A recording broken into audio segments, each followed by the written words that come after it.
Hey folks, Mitch Lafon here, and before we start today's episode of One on One, I'd like to offer you a chance to win tickets to the Heavy Montreal Festival. The festival, as you know, takes place August 9th and 10th in Montreal. If you would like your chance to win, keep watching our Facebook page at facebook.com/one-on-one Mitch Lafon, all one word. Thanks. Enjoy the show.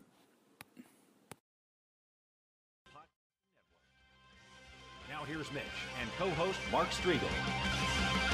Welcome to another episode of One on One. I'm your host, Mitch Lafon, and I'm joined this week by Talking Metal's Mark Strigl. Good day, sir. Hey, how are you, Mitch? Good. Always good when we do these shows. A lot of fun. And today it's a triple header. Yes. We're going to talk to Dizzy Reed of Guns N' Roses. They've got a new DVD called Appetite for Democracy, live at the Hard Rock Cafe in Las Vegas. We've got Ernie C of Body Count, somebody that you interviewed recently as well. Yeah, Victor did the interview because I had an interview scheduled with him and he never called in, and then the only time he could do a makeup was during a weekday when I was at work. So Victor actually stepped in, and we're going to hold our interview for 2 or 3 weeks, but there will be another interview with Ernie on Talking Metal in about 2 or 3 weeks. Oh, that's going to be very cool. And, of course, they're talking about their new album, Manslaughter. But I spoke to them specifically because they are coming to Heavy Montreal. They'll be there on the second night, August 10th. They'll be on the lineup with Slayer and Twisted Sister and Lamb of God, which is going to be an incredibly great night. I mean, when you go from one of the heavy top big four bands with Slayer into Twisted Sister, you can't go wrong.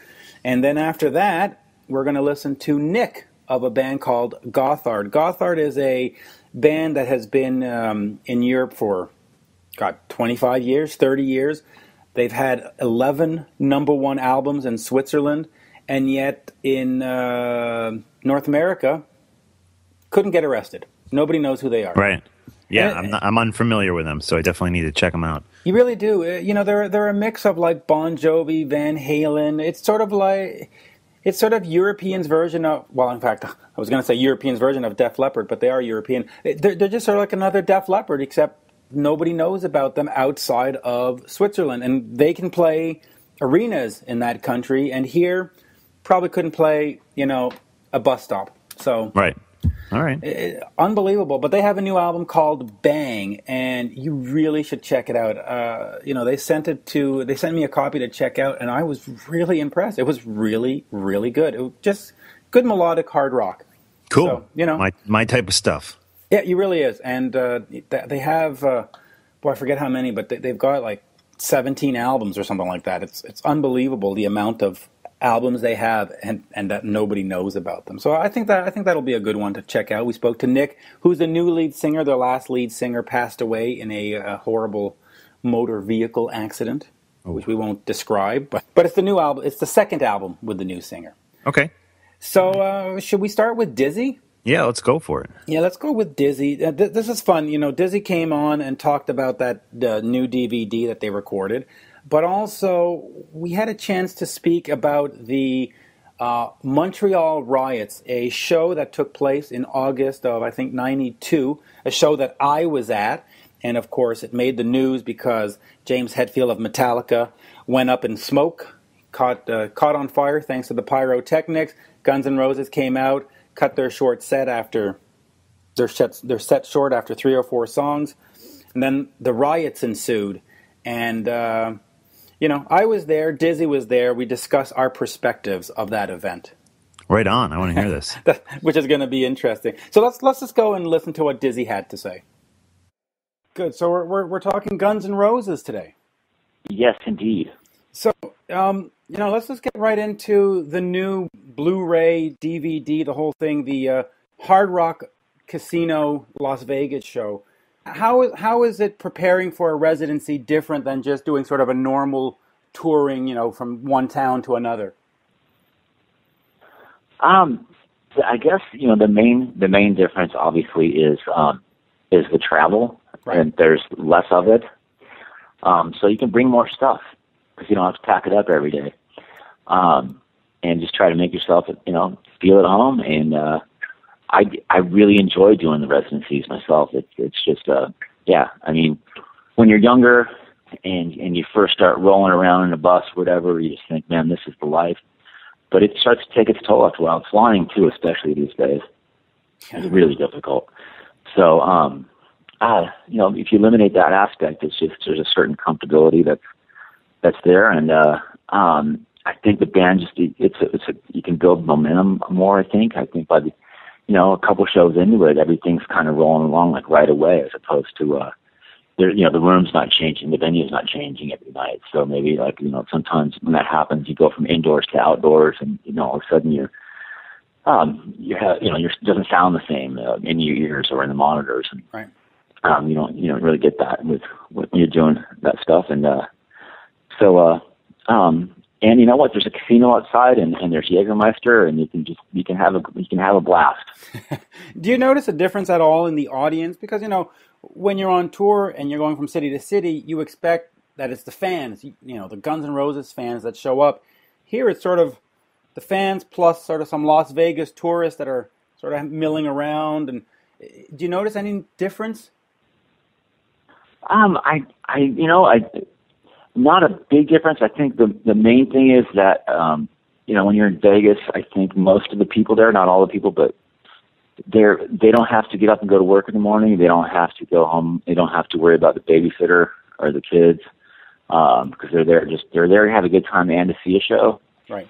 Whereas I think, you know, everywhere else they're there to have a good time at the show. Right. But you know, but it's back to reality the next day for everybody. And I think in Vegas, in most cases, you know, they have a couple more days of pretending they're somebody else before they go back to whatever they're doing. They really do. You joined GNR back in 1990. How did you get into the band? I mean, you know, here they were this 5-piece, you know, guitar, drums, classic sort of rock band in terms of configuration. How did they say, wow, we need a keyboardist? Well, I had met and been friends with and known, you know, the guys since before they got their record deal. I was in another band. We lived next door to each other in Hollywood, and Axel he heard me play one night, and he said, you know, I want to. He had a master vision, a master plan for the band before they got signed, and that was to evolve it that way. Right. And he told me one night, he goes, we're gonna do we have like an acoustic record or like an EP, and then you know, the big record, then an acoustic record, sorry, and then we're going to do like a double album, and we're going to add a keyboard player, and it's going to be you. And he stuck to his word. So that's how it happened. 24 years with the band, and you've sort of seen, you know, the highest highs on the Use Your Illusion tour, and then you've seen, you know, going through the 90s and then up to now. What were some of the changes that marked you the most in terms of being with the band? Well, first of all, the Use Your Illusions tour wasn't all highest highs. There were some moments that I'd rather forget, but only a couple. But I think it's been a wild ride, man. You know, it wasn't easy when people left, and there has been a lot of that over the years. But you know, the first time that happened, I thought, my God, this is it. You know, it's over with. But then I saw that that's not necessarily the case, that you have to move on, just like with life. You have to overcome these things and find a way to get through it, and you do. And, you know, love it or hate it, you move on and you strive to be the best you can be no matter what. And I think this band is a good representation of all of that. I think actually the band is fantastic as it is right now. I have to admit, you know, you read the press and you see a lot of negative stuff about, oh, they come on too late, and, but, you know, well, this guy's not there and that guy's not there. But what they forget to focus on is that you play 3.5 hours. You do nearly 40 songs. If you spent any money on a ticket, every single penny is accounted for. I mean, you get value, right? It's a fantastic show. Does it get a bit tiresome or hard on the body to actually do those 3-hour shows?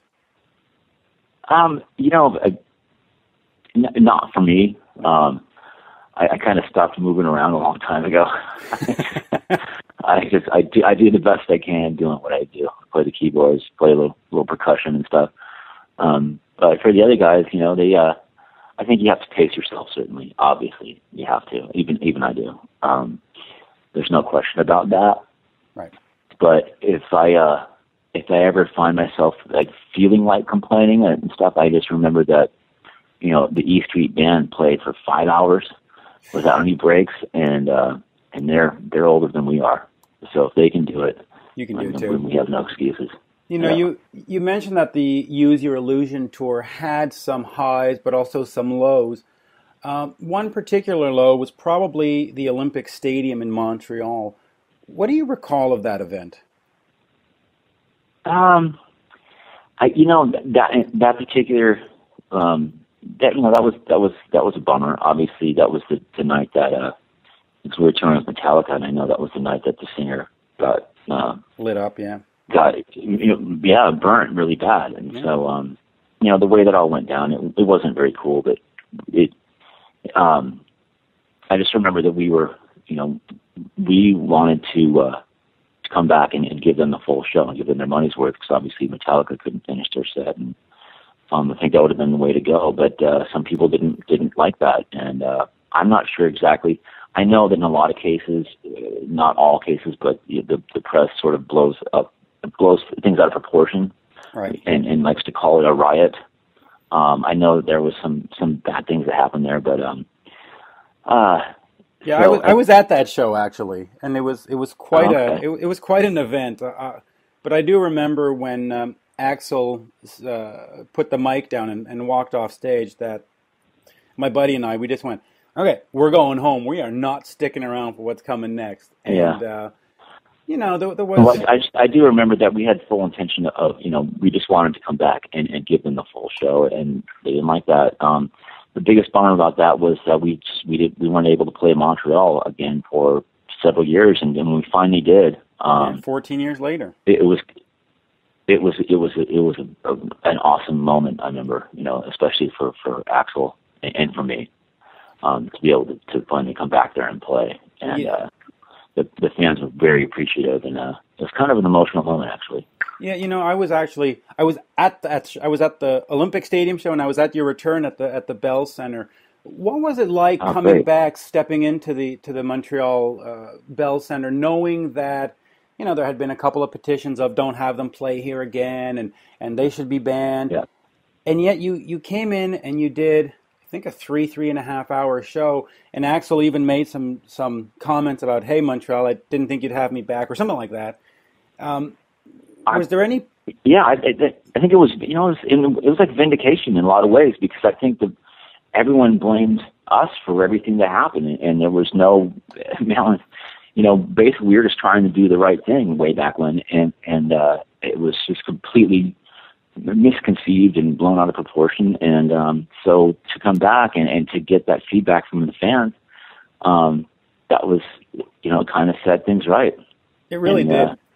That's all you can really ask for, It's just to set things right when things like that happen. Now, and of course, you came back another time after that at the Metropolis, and that was, I think, last year, and it was definitely the best show I saw all of last year. And I see 100, 150 shows a year. It was just absolutely phenomenal. But where does the band go from here? There's a lot of talk, well, you did Chinese Democracy and you haven't done anything else. What are the plans for the future for the band?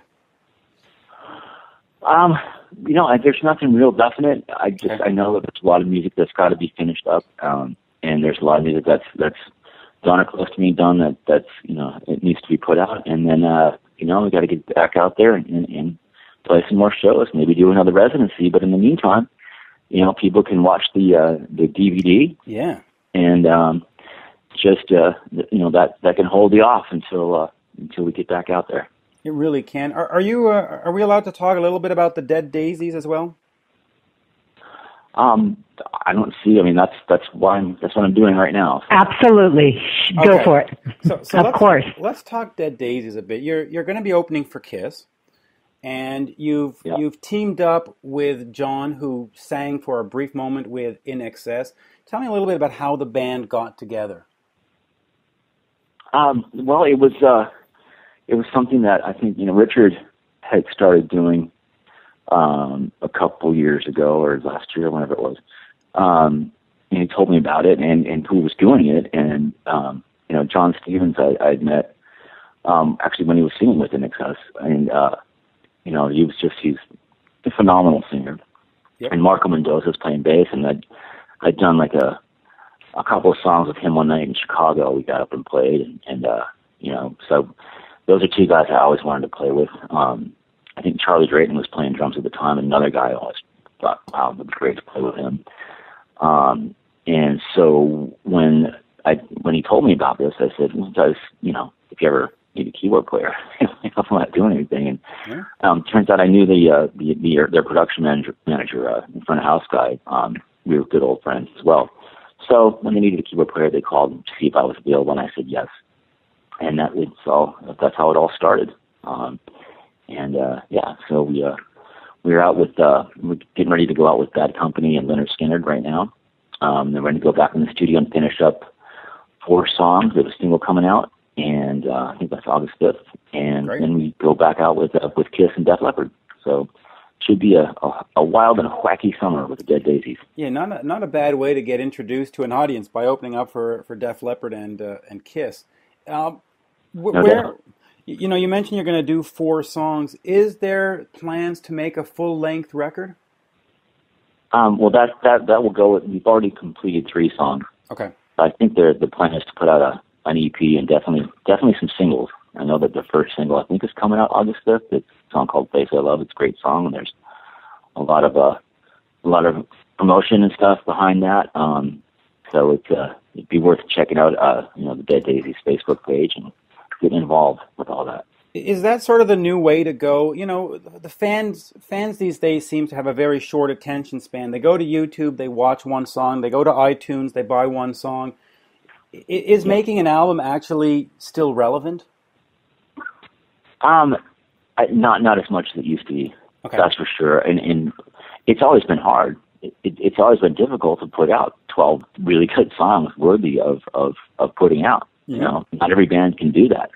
Probably 95% of all bands couldn't do it at some point, at least. I think this band could, but I don't think it's relevant as much as it used to be. I think people want product right away, and so singles are the way to go. And if you've got 12 songs, then you can put them together as a collection at some point, and people can make up their mind at that point. Yeah, is that sort of a shame though that it's a lost art these days, that the album? I think the album, that art form, that medium, that thing kind of really started to, or actually just went away when it became the compact disc. Think about it. The album was a whole experience. You opened it up and there was these pictures and there was the lyrics and maybe there was a pull-out or a fold-out. And you put it on, and it was magic. And now, it's the CD. That kind of it changed at that point. And now I think, and then CDs were just kind of this cumbersome thing that you would find and cracked on the floor of your car, or yeah. But you are right though, because the album was 8 to 10 songs, and it was this moment in time, and the CD became these 16, 17 song marathons. And you needed to sit down and listen to them over a week rather than a day. And there was no there's a lot of continuity. differences. And I don't, and obviously at first, especially, I don't care what anyone says, CDs did not sound the same as albums. They just did not sound the same. No. And, obviously now with all the advanced technology they have, it's the digital file can be made to sound like anything. So, you can't argue with that these days. But back then, a CD and a Walkman did not sound anything like a needle in a groove on a hi-fi system. No, they really didn't. I mean, it's well, then are you planning on doing vinyl of Dead Daisy? I think it's a fantastic idea, but right now we have enough for an EP. And for people who don't know what that is, that's an extended play, which is less than 8 songs, I believe. Right. The LP would be the long play, which is more than. So, I think it's a great idea, and because I know vinyl's making a comeback, and it's kind of a trend at this point, and so sure, yeah, we'll see. Hopefully. When the band hits the road, you have met Marco Mendoza, who played with Thin Lizzy for a while. You have Brian Tishy, who played with Foreigner and Whitesnake, and yourself and Richard with Guns N' Roses and John with In Excess. Is the set list going to be taken from all those classic bands? Is it going to be Guns N' Roses? What exactly are fans going to see? I think we have a bit of a head-turning sort of classic-sounding, bluesy rock and roll, straight-up rock and roll thing happening, man. And I don't think a lot of people are doing it right now. Right. And I think we're doing it pretty well. So I think people are going to be, if they don't know already, I think they'll be pleasantly surprised. At least I hope they will. Yeah, I think they will. Now, I see that our time's running out here. You've been with Axl for 24 years, and you were friends with him before. Yeah, just what can you say about Axl? Any words? I mean, he seems to be one of the most misunderstood individuals in rock. I think so, and I think a lot of it has to do with he stopped talking to the press a long time ago. I think he's just been misquoted and misportrayed over the years. And he's a good friend. He's like a brother and a mentor and a lot of other things. So I love him, and that's how I feel about him. That's my perception of him. Yeah, absolutely. So there you go. Well, thank you, Dizzy. You got it, man. Been a pleasure. That was Mitch's interview with Dizzy Reed of Guns N' Roses, one of my all-time favorite bands, GNR. Always loved those guys. All different lineups. I've been a fan since, I think, 87 actually is when that Appetite record came out. And I can't wait to see the DVD. You've seen it? Yeah, I've seen it. It's fantastic. Now, it has this 3D option, but I don't have that all set up on my TV. But in 2D, it looked fantastic. And the band's great. I mean, they run through, it's like 35 songs or something like that. It's unbelievable. A lot of people, and you heard me talk about it with Dizzy, they complain that, Guns N' Roses shows up late. What they don't focus on is how good the shows are and the fact that they give you 3.5 hours. There are some bands that show up at 8 o'clock right on the dot, but they play 14 songs and they leave. And you go, really? I just paid $150 for an hour of entertainment or an hour and a half of entertainment? Yeah, but Guns N' Roses, in Montreal, I think the tickets were $65 or something, and you get almost 4 hours of show. Yeah, totally. That's a lot of value. Absolutely. Why don't we move into another band that had a little bit of controversy back in the day, Body Count. Yeah, the new album by Body Count, by the way, I think sounds just great. It's called Manslaughter. A lot of great new original material on there, and a couple really cool covers. They kind of do their own spin on Institutionalized, an old Suicidal song. Yeah, and the lyrics to these songs, I don't know. There was a lot of them that I found really funny. I was giggling as I was listening to this, so... Yes, definitely. There's definitely a comical. I mean, it rocks hard. It's the music is on the one hand kind of serious and fierce, but on the other hand, they have fun with it and put a smile on your face. Yeah, and they got away from that controversy way back when with that song "Cop Killer." It's funny because I didn't want to talk to Ernie C about that song because I try not to ask the question that's been asked a million times before. As much as possible, and he brought it up.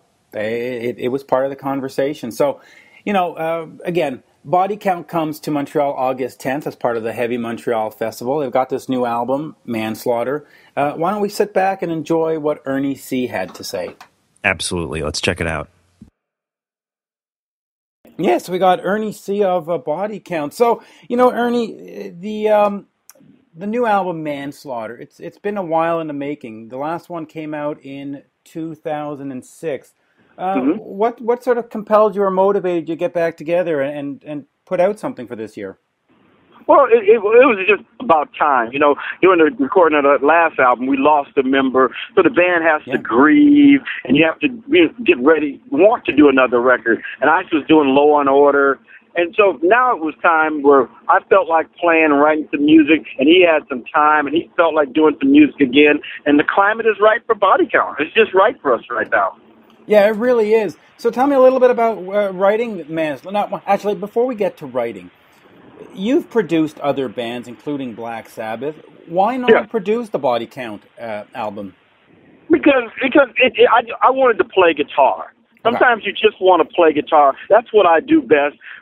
Producing a band, I might get some ego involved. You know what I mean? I wanted to just be a member of the band, write some music, and just play guitar. You know, and that's what I did. And I think I played well on this guitar on this album just by focusing on playing guitar and not worrying about drums and not worrying about the bass and not worrying about Ice's vocals. I just laid back and worried about what I do. Yeah, and you know, you did actually very well. So tell me a little bit about the difference then in your approach to an album when you're just focused on guitar rather than focused on the producing. Well, I have no concerns. I mean, I'm able to play the guitar and not, when I produce a record as a guitar player, sometimes I worry about it being too much guitar, just because I'm the guitar player, I'm put too much guitar or too many solos or you know, too much of this or too much of that. As this album, I was just able to sit back, relax, and just play guitar. You know, try to get all my influences in on it. You know, the styles that I like to play, and you know, that's basically what I was trying to do. What are some of your influences? You know, I mean, my early influences, people think because I'm a black left-handed guitar player, it's Hendrix. I like Jimi Hendrix, but I like Ritchie Blackmore, and I like Jimmy Page. Those are my influences more so. Okay, so let's talk about some of those older guys, and let's talk about that Forbidden album with Black Sabbath. Were you a Tony Iommi fan? Oh, yeah, I was a Tony Iommi fan, yes, I was. I mean, and the funny thing about that one is, he brought the guitar that he used on Iron Man for me to play, because I'm left-handed also. And I played that guitar all night long. I mean, he's had that guitar since the 60s, and it's weather-beaten. And it's not a SG like people think it is. It's a Eagle or something like that, because they wouldn't make, Gibson at that time wouldn't make him a 24-fret SG. Okay. So how did you meet the band or get involved in that project? I mean, and of course, was it a thrill working on a Black Sabbath album? It was the greatest thrill in the world. It gives you a sense of acceptance into rock and roll. You know what I mean? And in the recording of that, Jimmy Page came down, Jeff Beck came down, Brian May came down. I mean, it gives you a sense of, you know, being accepted into the rock and roll world. I heard we sat at dinner every day. I had dinner every day for 6 weeks with Tony Iommi, listening to stories about, you know, John Bonham and, you know, just stories of rock and roll, stories about Ozzy. Ozzy didn't sing on it. No, Tony Martin. Tony Martin sang on it, but you get all the stories from him, you know, from Tony. You know, Tony's the history of rock and roll. You know, you've been talking about acceptance in rock and roll. You know, Body Count. And let's not, you know, beat around the bush. You've got some black men in a very white genre, thrash metal. Was it hard to get accepted by the fans? No, when we first started the band, you know, we were getting harder acceptance from the blacks. But they had a thing called the Black Rock Coalition. You know what I mean? They wouldn't let me in. You know, so we just said forget them. We at that time we had a thing called Rhyme Syndicate, which was a bunch of rappers. We just said forget that. We'll just do it ourselves. And the first people that came to me that wanted to help me out was Dave Mustaine and Duff McKagan, and the white rockers came to me more so than the black rockers. The Living Colors didn't even reach out to me. You know, so those are still my friends to this day. You know, the same guys that reached out to Kurt Hammett, you know, those people were like, we like Body Count. Yeah, and you know, for good reason. There's some great music coming from the band. This summer you're playing the Heavy Montreal Festival. I'm, of course, in Montreal. Tell me a little bit about playing the festivals. Well, we're on a festival right now. We're on the Mayhem down here in the States, and that's going to be a bigger festival, from what I understand. Yeah. But, you know, it's just good for us to play festivals right now because we're looking, you know, it's like the band is restarting. We haven't done a record in so long. The festival we're doing now, 3/4 of the people have not even seen us play. So it's good. I mean, we're playing for fans of Avenged Sevenfold, who probably, a lot of them weren't even born when we did our first record 23 years ago, you know? So it's good. It's a good place to be. I mean, we can't complain. We're very humbled by being able to play this music 24 years later, and really it's still relevant. There's still racism going on. People still hate cops. You know, it's the same issues still going around that we thought would be fixed or close to being fixed. Yeah, it's amazing how the more things change, the more they stay the same, right? Yes, exactly. I mean, they haven't changed, really. Actually, it's really worse because you couldn't even get close to playing a song like Cop Killer now. You think you can, but no, you wouldn't hear it. You know, it'd be so far buried in the internet that you wouldn't hear it. You know, that song was really a mainstream song because it was on Warner Brothers. Yeah. You know, you wouldn't get a mainstream song out like that on a major label now. You might get it out on Frank's record company somewhere, but on the mainstream, they wouldn't touch that now. You know, I was actually going to try to avoid talking about Cop Killer, but not because it's a controversial subject, but because I'm sure you've done a million interviews about it. But how did that song change your life? Well, it just changed our life. Just to look at things like there is no free speech. That's the thing I've learned from it. You know, it's free speech as long as it doesn't get involved with commerce. So that's what I've learned from that whole experience. If there was not any commerce involved with somebody not making money, you can say anything you want to, but as soon as money gets involved, there's no free speech. That's the only lesson I've learned from that. But has it affected you as an artist? Have people refused to work with you? Have people... No? No, for a while it did. I mean, for a while we were shut down and untouchable, but later on, you know, it eased up because Ice plays a cop now, you know, so it came around, you know, but it took a while. But it stopped the band from people looking at the band being musical to looking at the band, you know, controversy. You know what I mean? Right. This record, we're really focusing on the music because this record is musically really good. Yeah, so people are actually talking about the music again and not talking about, even though the songs are good songs. I mean, we're still talking about issues that are good. All this pop stuff, and we're talking about, we're still talking about racism. We're talking about Ice was an airborne ranger, so that's what I Will Always Love You is, you know.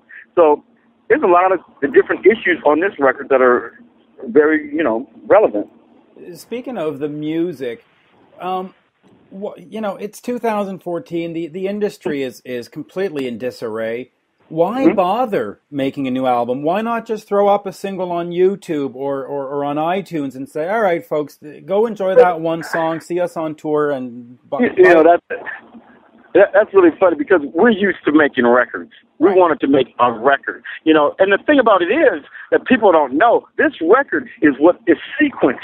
Some people don't even know what sequenced is. Right. Sequence is when you can put it on from beginning to end and listen to it, and the whole record takes you through a whole journey. This record is sequenced, and we sat down and made this, not that, no one would know it because people will buy individual songs, but we hope they'll buy the record so they can listen to it from beginning to end and put it on and go through the experience of the whole record, which is something, you have to be old enough to know what that is. But we're trying to let people know that that's something that you can do. And also, they're going to do a run later on in vinyl, just so people can, for that reason. It's interesting that you mentioned the sequencing because I actually listened to the album and I really noticed that song 1 flowed into 2 and 2 flowed into 3. It almost felt like it was like a concert or I don't know how to describe it, but it was really properly paced and they really flowed into each other. And that really is a lost art. I mean, people don't do that anymore. And we sat down. I sat down, played it in his car. You know, you got to play it in your car. You got to ride around with it. You got to play it in the house. You got to play it in the living room. And it takes a while to sequence a record. And people don't have the time to do that in this fast-paced, you know, society. They just, you know, just play the songs in individual songs. And then they lose the art of a record. This is a record, like, you know, like Quadrophenia. You know, it's like a record. Yeah. But so then the question is why did you bother, knowing that people only listen to the single or to one song or out of sequence? Why bother? Why is it important for you? Because we wanted to play. We still enjoy playing. You know, you can't get this experience of being on the road. Ice really don't have to do this. I might have to do it. I can do other things in life also, right. But Ice doesn't have to do this at this point in his life. We just have a good time. I mean, I'm on the bus with 4 of my high school friends. Right. So I've been knowing for 40 years. So it's an experience that you can't get anywhere else. There's no other time we can all hang together. It's 1 month out of our life. There's new people, so we get to tell the old high school stories again that I've heard for the past 37 years. It's a lot of fun. You can't buy this. You know what I mean? It's happiness. Tell me a little bit about working with Ice-T. I mean, he's become an astronomically huge star over the last 20 years. Has he changed at all? Is he full of attitude? Is he full of, hey, I'm the boss here? Or is he just like, hey, dude, let's go play? He's on the bus with his wife. Nice. You know, he's on the bus with his wife. So nothing's changed really. And you know, if he changed, he wouldn't be here. You know. If he changed, he wouldn't do this, or he would fly. And I don't think he would even do it. There's no sense in flying because that's part of doing it. It's just hanging with Al, who he's known since he was 12 years old. And me, since he's known since he was 14. You know, so that's part of the experience. Absolutely. Just for you, outside of Body Count, what keeps you busy these days?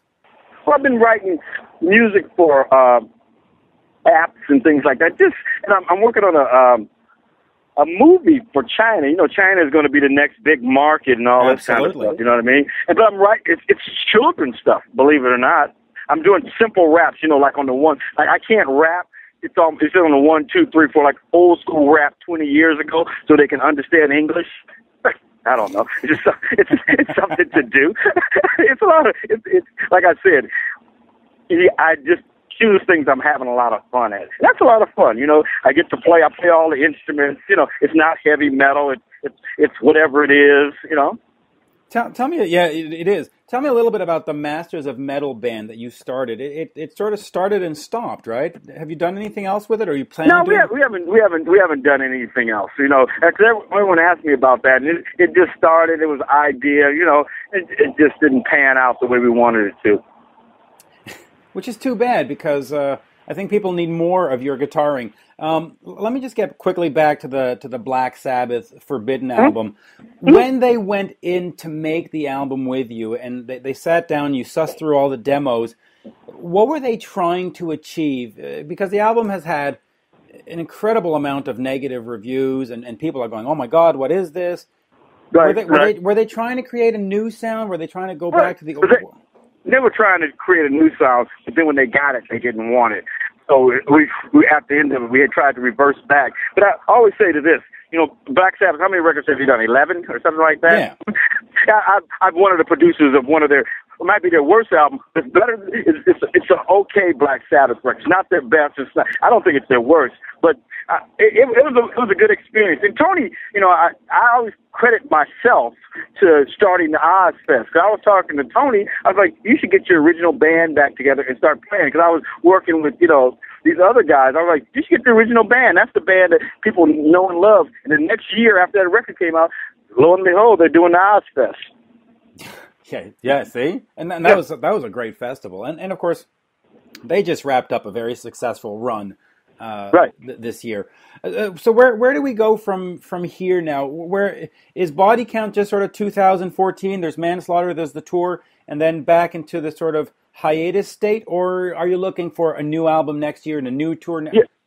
That's it exactly. Now that the band's up and running, after the band was down for years and years, after we grieved, it's just hard to start it up with nothing to do. You know what I mean? We found that there's interest for the band, so we're good. The band can play now. We can play a set from like we're going to play on this tour for 25 minutes, and we're going to play Montreal for 45 minutes, nice. And we can play for an hour and a half. You know what I mean? So the band is up and playing. We're going to rehearse weekly, without ice, just so if we have a weekend gig and he can fly there, we're going to play some gigs. Next summer, we're looking at, going to Europe and working on a record at the same time. When we start playing, we can write more songs as we move along. Okay, so this is not just sort of a hit and run kind of thing. You're trying to reestablish the band moving forward. Exactly. That's the whole intention of doing this. And this was the best possible time for us to do it. Because he has the whole summer off, and we're able to play. We'll play for like 400,000 people this summer, or 500,000 at least. Wow, that's incredible. And 400,000 haven't seen us. By the poll, ICE takes a poll of how many people have seen the band during our set, and it's 3/4 of them. So out of 500,000, 400,000 haven't seen our band. So you can't be in a better position. Well, listen, I'm going to be at Heavy Montreal both days, and I'm going to come out and see Body Count, but I've never seen you. Back in the 90s, you didn't come up to Montreal, or you came up and I wasn't able to go, whatever, but I've never seen you. I've seen you on MTV and on Much Music, but it's going to be exciting to see. Good. You also are credited with helping Stone Temple Pilots and Rage Against the Machine get signed with the demo tapes that you produced. How was it working with Scott Whelan? He's sort of a classic bad boy of rock. Well, I really didn't do too much with them. I just went in. Also, I helped him get management and things like that. Yeah, he's the bad boy of rock. He just can't get it together, And, I still see him, and he still can't get it together. I just hope he can get it together. You know what I mean? The band can, because he was in that other band, Velvet Revolver, for a while, and the guys in that band said he's worse than Axl. So that's saying something right there. Yeah, that is saying something, and it's too bad. He's a great talent that just, like you said, can't get it together. It's right. It's a pity. You just can't get it together. And Tom Morello, I know Tom for years and years, and Tom's one of the best people, smartest people, and that you can ever meet in life. And I wish he would get back together with his band, and they would play. I saw them play maybe 3 years ago in L.A. And their band can still draw. They're still, I don't know why they're not playing. Tom's doing all kind of different things now, so I hope they can get back together and play. Yeah, that would really be would be fantastic to do that, quite frankly. Yeah, they used to be my opening band. I used to take both of those bands out as my opening act. I'd like for them I'd like for Rage to get together and take us out as their opening act. That would be great. Yeah, it really would. It'd be a lot of fun.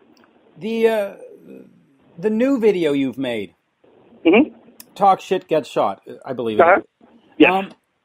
Back in the 80s and 90s, having a video on MTV was extra important. You had to do it to break a band. Is it still as important now with YouTube, or is it sort of, shot in the dark, let's do it? And Well, when I'm out here playing, and back to 75% of the people don't know us, and the people that are when we play that song, the young people know that song. And the song has gotten like 600,000 views on YouTube in a month. So they know that song. So I think it is relevant. Our old fans, they know the old songs. They know the KKK bits and There Goes the Neighborhood and all that kind of stuff. The new fans, they know Talk Shit, Get Shot. So and the only reason they know that because it's been on YouTube. So they knew it. The record's just now really getting its legs under it. So it is relevant. It really is. All right. Well, thank you, Ernie C. This has been absolutely fantastic. I look forward to seeing you in August in Montreal. Is there any last thing you want to add before we wrap it up? No, just if you get an opportunity to see Body Count, come out and see us, because right now we're playing good and we're having a great time, and it's a lot of fun. Great. Thank you. Thank you. Thank you very much. My pleasure. Bye-bye now. Bye-bye. There you have it. Ernie C of Body Count playing the Heavy Montreal Festival August 10th. Of course, the Heavy Montreal Festival takes place August 9th and 10th in beautiful downtown Montreal at Parc Jean Drapeau, this year featuring Metallica, Offspring, Anthrax, of course, Body Count, Exodus, Slayer, and many, many others.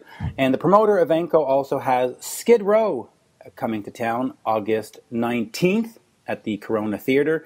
And I just found out that for Canadian fans, they're also at the Obsession Club August 17th. So a lot of Skid Row, and I know they're on tour again.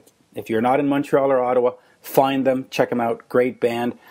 Mark, yes. We have 2 interviews, but we're not done.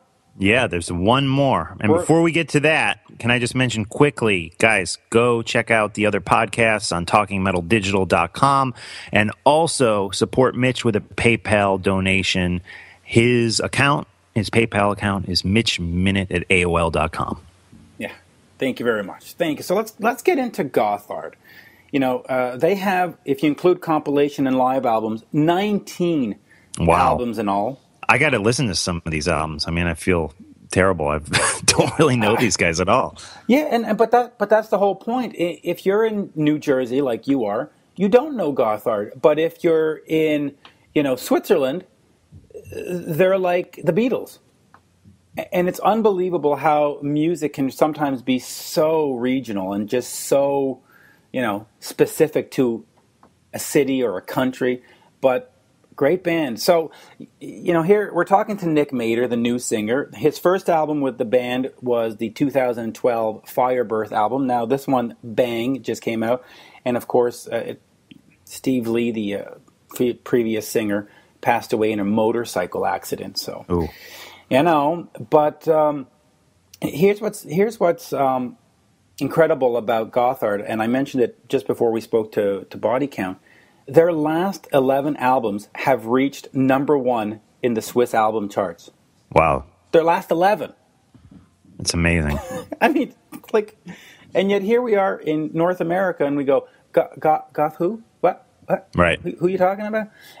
But, I had a chance to check them out. I checked out the videos on YouTube. I checked out the album.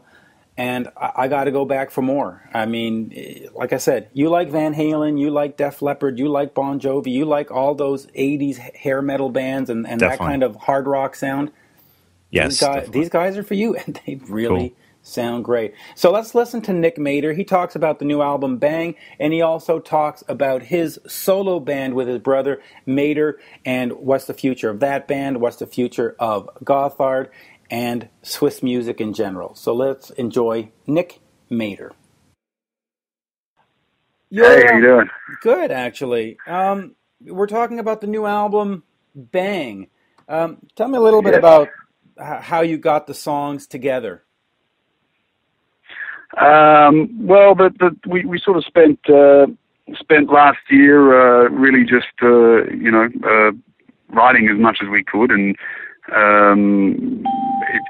it was a kind of a nice process. We had a little bit more time this time than the last album, and so we sort of able to explore a bit more and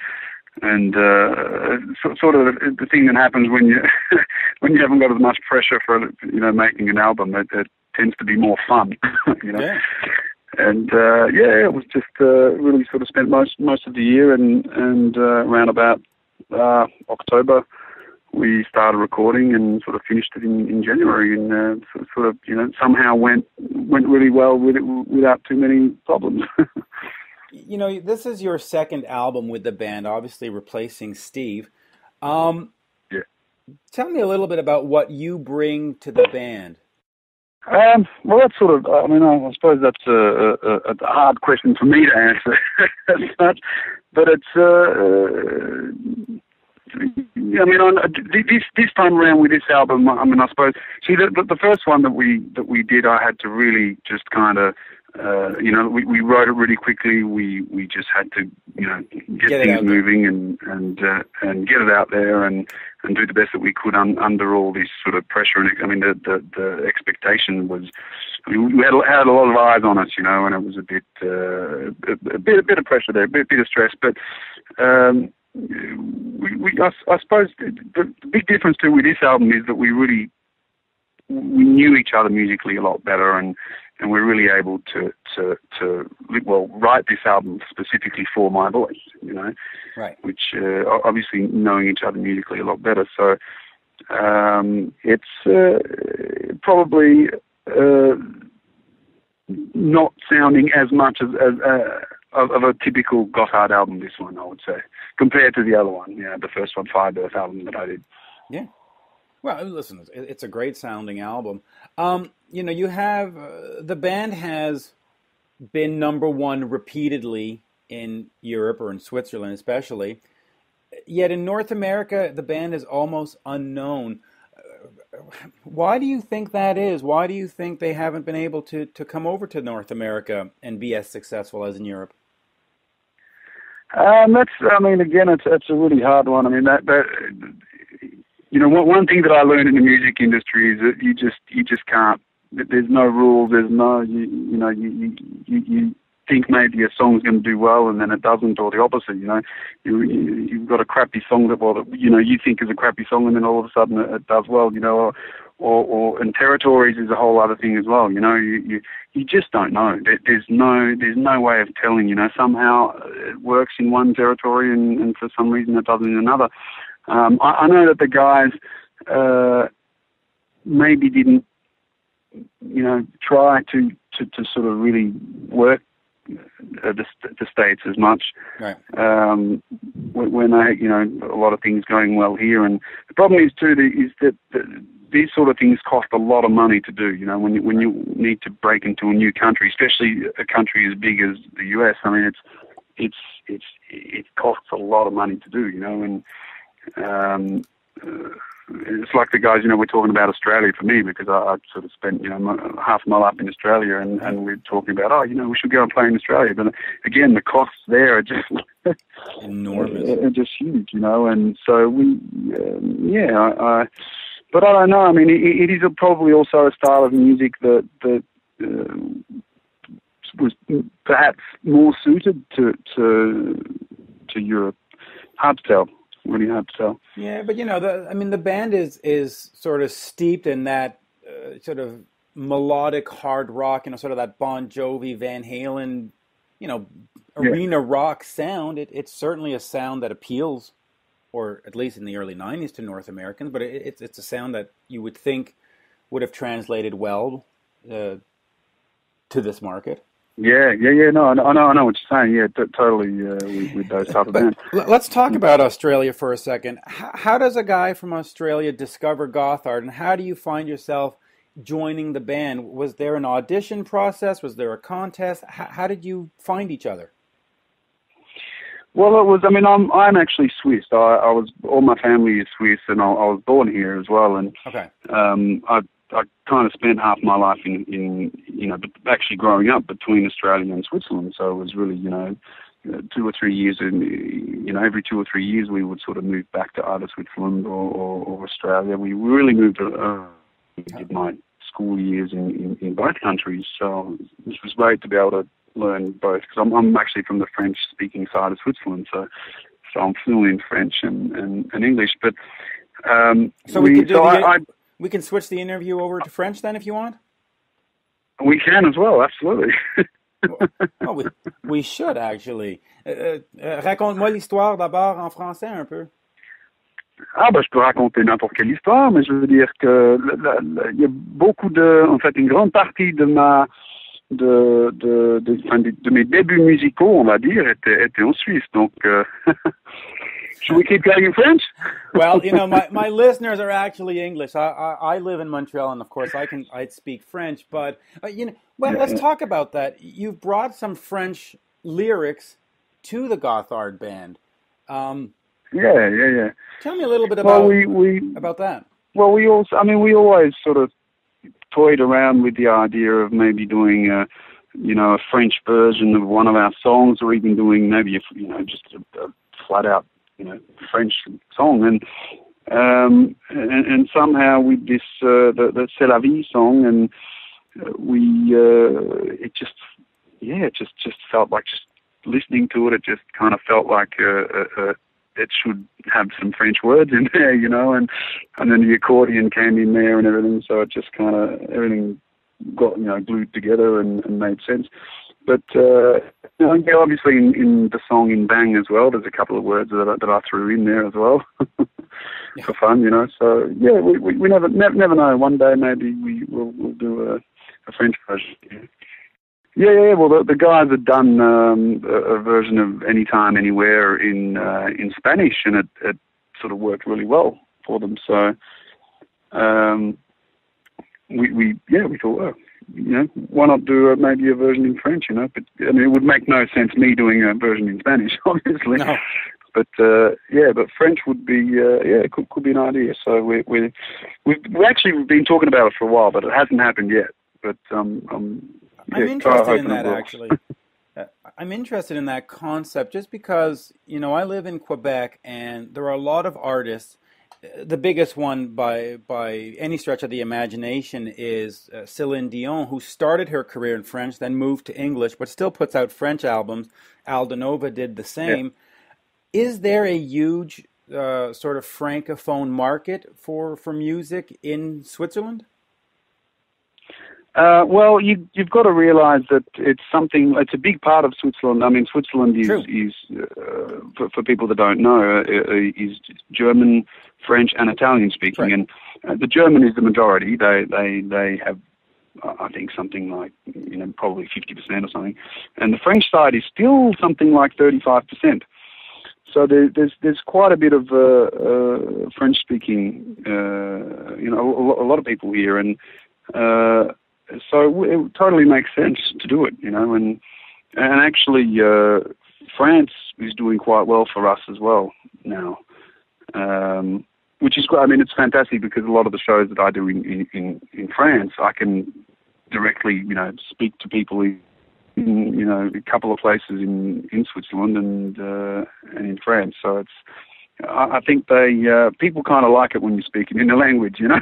Yeah, absolutely. You know, absolutely. People always seem to like that. That's the great thing about learning another person's language, is that when you speak to them, you see their face light up. Maeder, the band, absolutely, with your brother. What's the status of that?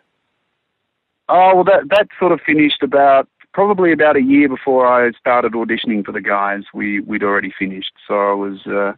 Which was good. I didn't have any decisions, you know, any sort of hard decisions to make. I didn't have anything else going on. So it. Why did you end the band? I mean, is it just because your brother was too annoying, or was it because you had something else to do? Oh, yeah. I mean, he's an incredibly annoying person, really. No. No, I think we'd just been doing it for. I mean, we'd been playing with my brother. We'd been doing music for years and years together. We've had a few bands together, and. This was the sort of the latest one that we did, and things just kind of didn't work out. I mean, with most of our bands actually, we've been lucky in the sense we've always been able to sign, you know, good record deals and things, but somehow we're always unlucky with people leaving the record company and then things changing drastically and. You know, or losing deals and things afterward. I don't know. Somehow in the kind of, you know, business music world, we were never that lucky, you know, and similar thing that happened there, you know, we'd lost I think at the time it was a Warner Brothers deal, and we'd lost that, and you know, and then people in the band start, you know, you might have one person that wants to leave, and then it just makes it harder when the business side is not working and people have been in the band for a few years and they kind of look at other people or other bands and think, oh, I want to do something else, you know. Yeah. So I mean, I think bands are an incredibly hard thing to keep people together, you know. They really are, you know. But of course, Gotthard has managed to stick together since '92. Let's go back to Bang for a second. You know, in this sort of day and age of YouTube and social media and everybody wanting everything fast, there doesn't seem to be the patience in the fan base for albums, to listen to full albums. why is it important for Gotthard to make a new album like Bang in 2014? Why not just go out? I mean, there's what, 11 albums before that, 10 albums before that?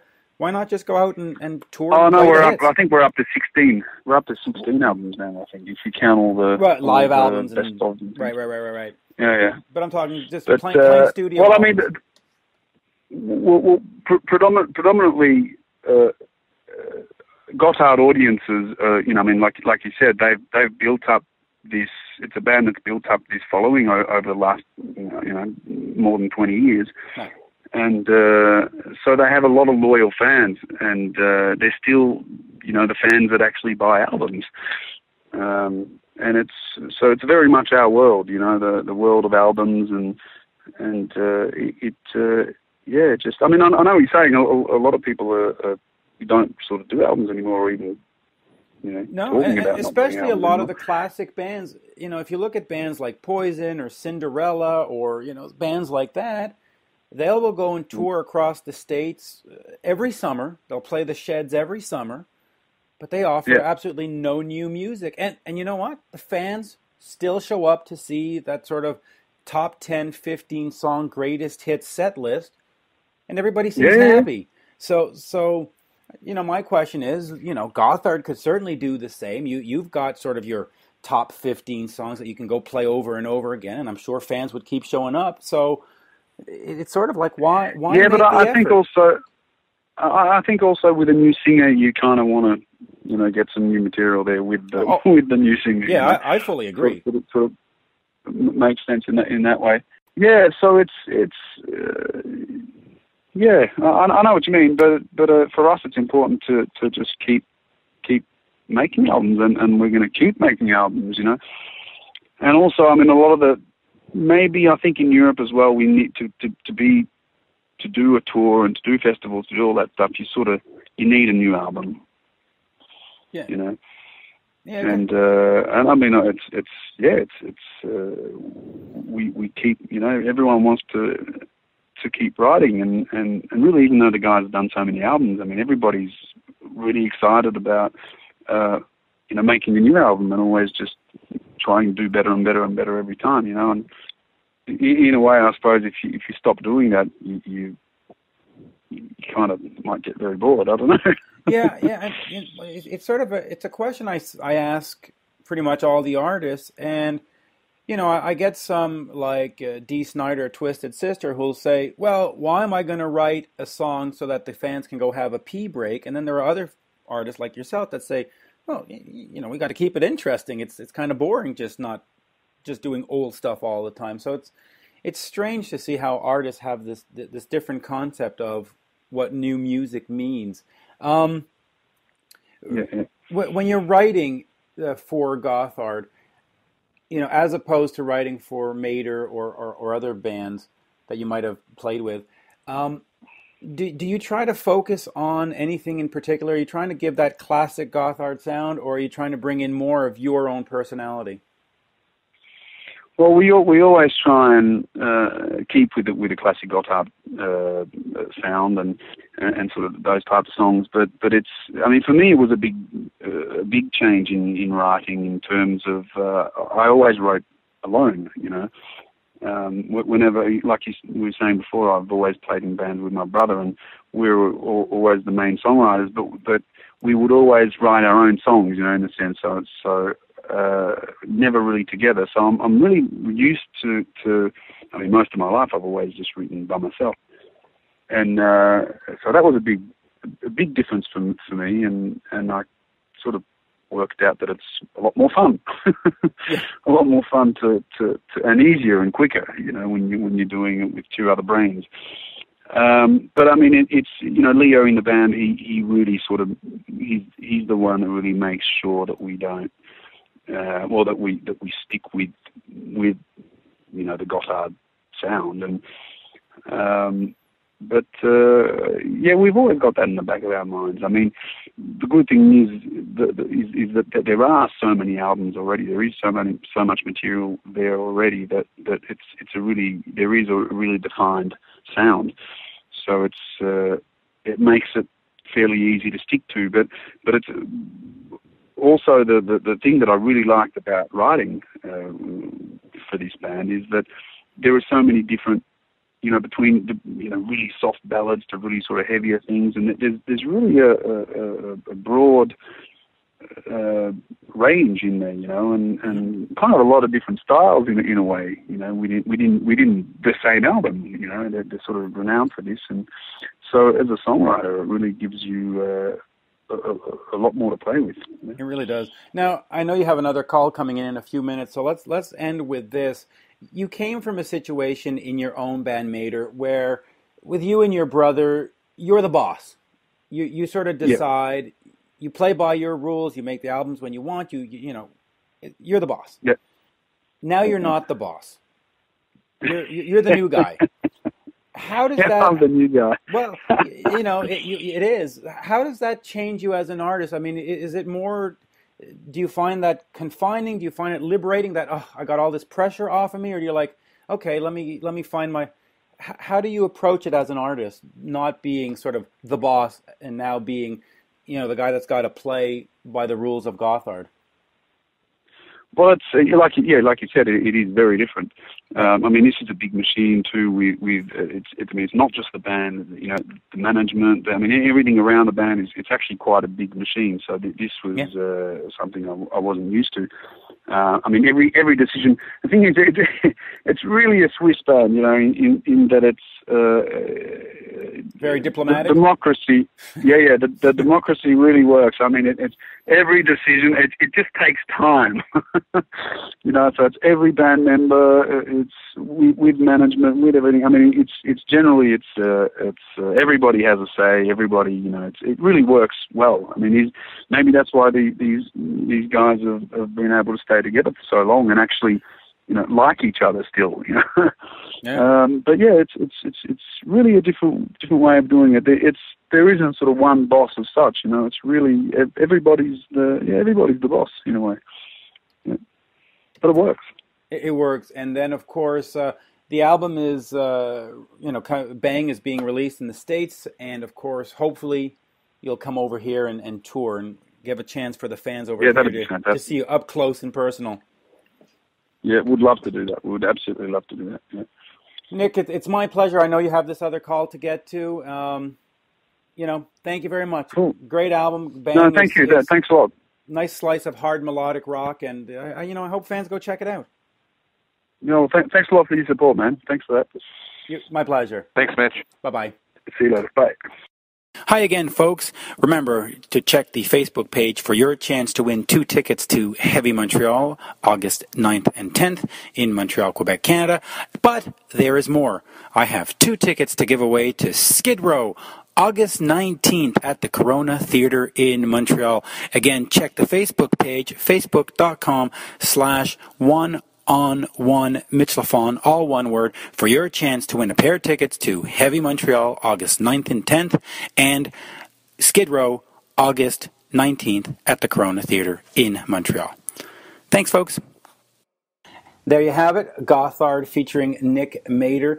Again, the new album is Bang. If you don't have it, check it out. Go to iTunes or go to Amazon, either .com or .uk or whatever. Give this band a chance. They're really interesting. And there you have it. So we had Dizzy Reed, Ernie C of Body Count, and of course Nick. That's a pretty full show. We're getting value for the money. It's like a supersized Happy Meal. Good bang for your buck, and there's no buck involved because these shows are free. You guys get them for free. So absolutely. Good stuff, Mitch. Yeah, absolutely. And as the countdown to Heavy Montreal approaches, I've tracked down a bunch of the Heavy Montreal artists. So we've got a few more of those coming up. And we've got Loretta Carr coming up. We've got Cobra Page coming up. Boy, who else do we have coming up? Well, let's see. I'm trying to think what we did. Well, that was a trick John question. 5 you mentioned, right? Did you mention John 5? Yeah, well, no, I haven't. So we've got John 5 of Rob Zombie coming up, Jerry Wiedemann of Monster Truck, Eric Scott, who was the bass player for Alice Cooper in the early 80s during Flush to Fashion, Special Forces, and Zipper Catches Skin. Now, I sat down with him for an hour. That's going to be an interesting one because That's the Lost era. Yeah, definitely. And then, of course, we've got Rachel Bolan of Skid Row. And I remind you, Skid Row, August 19th, Corona Theatre in Montreal, an event brought to you by Evenco.